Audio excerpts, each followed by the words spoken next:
Exam नगरी के YouTube channel में स्वागत। जैसा कि मैं आपके लिए फिर से एक बहुत ही very most important question series लेकर आया हूँ जो काव्य शास्त्र से रिलेटेड है। और इसमें ऐसे क्वेश्चन मिलेंगे जो आपको एग्ज़ाम में बहुत ही अच्छे नंबर अर्जित करने के लिए अर्जित करेंगे, या अर्जित जो नंबर हैं आपको उससे रिलेटेड क्वेश्चन देखने को मिल सकते हैं, या हूबहू ऐसे क्वेश्चन आ सकते हैं। इसीलिए इस क्वेश्चन की सीरीज़ का नाम है छपने वाली सीरीज़ या सिलेक्शन दिलाने वाली सीरीज़। तो चलिए समय वेस्ट न करते हैं, देखते हैं आगे क्वेश्चन। अगर इससे पहले अगर आप चैनल पे नए हैं तो चैनल को सब्सक्राइब कर लें। सब्सक्राइब करने के बाद लाइक कर दे, लाइक कर शेयर कर दे, शेयर करने के बाद बेल आइकन दबा दे। देखिए लाइक करना सब्सक्राइब करना जरूरी है। अगर सब्सक्राइब करेंगे तभी आपको जो भी हिंदी साहित्य से रिलेटेड जो क्लासें वगैरह हैं वो आप तक तुरंत पहुँचेंगी। और विद्यार्थी दैनिक जीवन से जुड़ी हुई कोई भी सूचना है, जैसे रिजल्ट है या किसी भी शिक्षक भर्ती का नोटिफिकेशन है या किसी भर्ती की सूचना है, वो आप तक एग्जाम में भी सबसे पहले पहुंचा रहेगा। ठीक है, इसके लिए आपको चैनल को सब्सक्राइब करना पड़ेगा, फिर इसको बेल आइकन दबा देना पड़ेगा क्योंकि सूचना सबसे पहले आप तक पहुँचे। तो चैनल नए तो सब्सक्राइब कर शेयर करिए।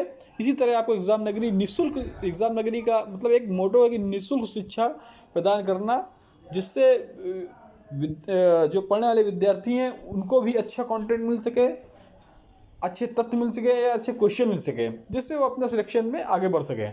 तो देखिए, ये इससे पहले मैंने एक वीडियो बनाई थी टीजीटी पीजीटी सिलेबस के अकॉर्डिंग कैसे पढ़ाई करें, उसको आप देख लीजिए। और जो मेरे वीडियो चल रहा है बिल्कुल सिलेबस के अकॉर्डिंग ही चल रहा है। तो इसमें इससे पहले 53 सीरीज़ हो चुकी हैं। अगर आप 53 सीरीज़ नहीं देखी है तो बहुत पछताएंगे। अगर एग्ज़ाम से पहले देख लेते तो आपको बहुत ही अच्छा नंबर गेनिंग करेंगे, बहुत अच्छे नंबर मिलेंगे। वो ऐसा हो सकता है कि ऐसे क्वेश्चन आपको मिले। चलिए बढ़ते हैं।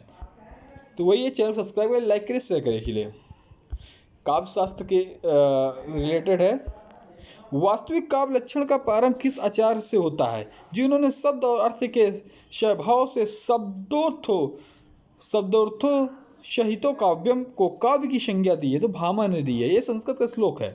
इतना भी क्वेश्चन आ जाता है, इतना शब्दों अर्थों सहितो काव्यम, ये किसका है? तो भामा का है। उन्होंने वास्तविक काव्य लक्षण प्रारंभ किया था। किन्होंने? भामा ने। ठीक है। शब्द अर्थ संगम सहित भरे चमकृत भाई जग अद्भुत से अद्भुत ही सुखदा काव्य बनाए। पंक्ति किसकी है? तो भैया ग्वाल कवि की है। ग्वाल कवि को हम लोग रसिकानंद भी कहते हैं। तो ग्वाल कवि का पूछ लेता है, रसिकानंद है कौन है? तो रसिकानंद ग्वाल कवि है। ये पंक्ति अर्थ कथन कवि बहुत आते हैं क्वेश्चन में, आप उठा के देख लीजिए। चाहे टी 2021 देख लीजिए, 2017 देख लीजिए, 2018 देख लीजिए। प्रतिभा के दो भेद, प्रतिभा के जो दो भेद सहजा और उत्पादा, ये किसने किए हैं? भैया रुद्रट ने किए हैं। सभी क्वेश्चन अपने आप में इम्पॉर्टेंट है। और क्वेश्चन जो है ये आप किसी भी राज्य का टीजीटी पीजीटी दे रहे हो या हिंदी साहित्य जुड़े को पेपर दे रहे हो, चाहे वो ARO आर हो या खंड शिक्षा अधिकारी का हो या टीजीटी या LT ग्रेड का हो, सभी के लिए इम्पॉर्टेंट है। प्रतिभा को काव्य निर्माण का एकमात्र हेतु मापने के कारण किस आचार्य को प्रतिभावादी कहा जाता है? तो पंडित राज जगन्नाथ को कहा जाता है। ठीक है।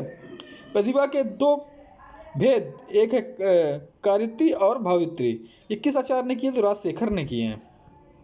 राजशेखर की। अब मैं इसके बाद कवियों के उपनाम की सीरीज लेकर आ चुका हूँ, कवियों के जन्म स्थान के लिए लेकर आ चुका हूँ, संस्कृत के श्लोक जो हिंदी साहित्य से जो रिलेटेड संस्कृत साहित्य उसका लेकर आया हूँ, हिंदी साहित्य का इतिहास, रीतकाल, भक्तिकाल, आदिकाल, हिंदी साहित्य का काल विभाजन, सब मैं की वीडियो एक टॉपिक हिसाब से लेकर आया हूँ। तो अब एक सीरीज बनती है उपन्यास, नाटक, कथन, इनकी लेकर मैं आपके लिए बहुत जल्दी आऊँगा। तो इसलिए चैनल सब्सक्राइब और लाइक करें। ठीक है। तो राजशेखर ने कि भावित्री प्रतिभा किसमें होती है? तो इससे हृदय में होती है। भावित्री मतलब भाव कहाँ होते हैं? हृदय से उत्पन्न होते हैं। भारतीय काव्य शास्त्र में भावक से अभिप्राय क्या है? तो इसका हृदय या आलोचक से है। शरीरम तावदिष्ठर वे छिन्न पदवाली, तो ये कथन किसका है? तो ये दांडी का है। दांडी की, इससे पहले मैंने संस्कृत साहित्य का लिया था, मैंने हिंदी साहित्य से रिलेटेड है, उसमें मैंने दांडी की रचना बताई थी। तो दांडी की रचनाएं मैंने उसको आपको बहुत ही अच्छा इनका नाम उपनाम, जिसमें भारवी थे, दांडी थे, भास थे, कई जो टीजीपी रिलेटेड या अन्य एग्जाम रिलेटेड है जो कवि थे, उनकी उपन्यास, उपनाम, जन्म स्थान, उसके बारे में मैंने डिटेल से बताया था। अगर आपने वो वीडियो नहीं देखी तो आप देख सकते हैं जाकर। तो डांडी का है रीत सिद्धांत की उपलब्धि है, तो शैली तत्वों को महत्व देना, ये रीत सिद्धांत की उपलब्धि है। रीत और रीत काल कब से है, तो 1700-1900 काल माना जाता है। ठीक है। वामन के अनुसार गुण और रीति का संबंध क्या है, तो अभेद है। किसके अनुसार, वामन के अनुसार। आचार्य कुंतक के अनुसार वक्रोत के कितने भेद हैं, तो वक्रोत इनका आचार्य कुंतक जी का है 6 भेद बताए इन्होंने। वक्रोत सिद्धांत की महत्वपूर्ण उपलब्धि क्या है, तो कलावाद की प्रतिष्ठा है। काव्य कर्म काव्यम, मतलब कवि का कर्म ही काव्य है, ये कथन किसका, तो आचार्य कुंतक का है। वेरी मोस्ट इंपॉर्टेंट ये। चलिए, औचित्य विचार चर्चा ग्रंथ किस आचार्य का है, तो क्षेमेंद्र का है। क्षेमेंद्र के अनुसार औचित्य के प्रधान भेद हैं, तो 27 हैं। क्षेमेंद्र ने किस रस का प्राण किसे माना, तो औचित्य को।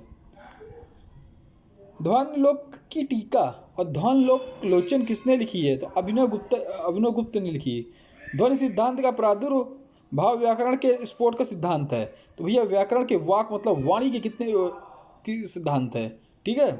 व्याकरण मतलब वाक, वाणी के कितने प्रकार माने जाते हैं, 4 माने जाते हैं। ठीक है। जिसमें परा, पश्यंती, मध्यम, बैखरी। आनंदवर्धन का समय का है, तो 9वीं शताब्दी के मध्य था। आनंदवर्धन ने व्यंग्यार्थ के तर्तमय के आधार पर काव्य के कितने भेद किए हैं, तो भैया 3 भेद किए, जिसमें ध्वनि, गुणीभूत, व्यंग और चित्र। आनंदवर्धन ने ध्वनि के कितने प्रकार माने, तो वस्तु ध्वनि, अलंकार ध्वनि, रस ध्वनि। आनंदवर्धन के अनुसार रीत के 4 नियामक हैं, जिसमें वक्तोचित, वाच्योचित, विषयोचित, रसोचित। अभिनव गुप्ता ने ध्वनि के कितने भेद माने हैं, तो 35 माने हैं। मम्मट ने ध्वनि के शुद्ध वेदों की संख्या कितना स्वीकार की है, तो 51। पंडित राज जगन्नाथ काव्य के कितने भेद माने हैं, तो 4, जिसमें उत्तमोत्तम, उत्तम, मध्यम। अगर चैनल पे नए हैं तो चैनल को लाइक करें, सब्सक्राइब करें, शेयर करें। धन्यवाद। इसी तरह आपको रोज daily very most important series हो, या फिर उससे माध्यम से आपको व्याख्यात्मक हो, या वन लाइनर हो, या ऑब्जेक्टिव हो, ये सब मिलेंगे और मिलते गए। अगर आपने पिछली सीरीज नहीं देखी तो देख लीजिए। धन्यवाद।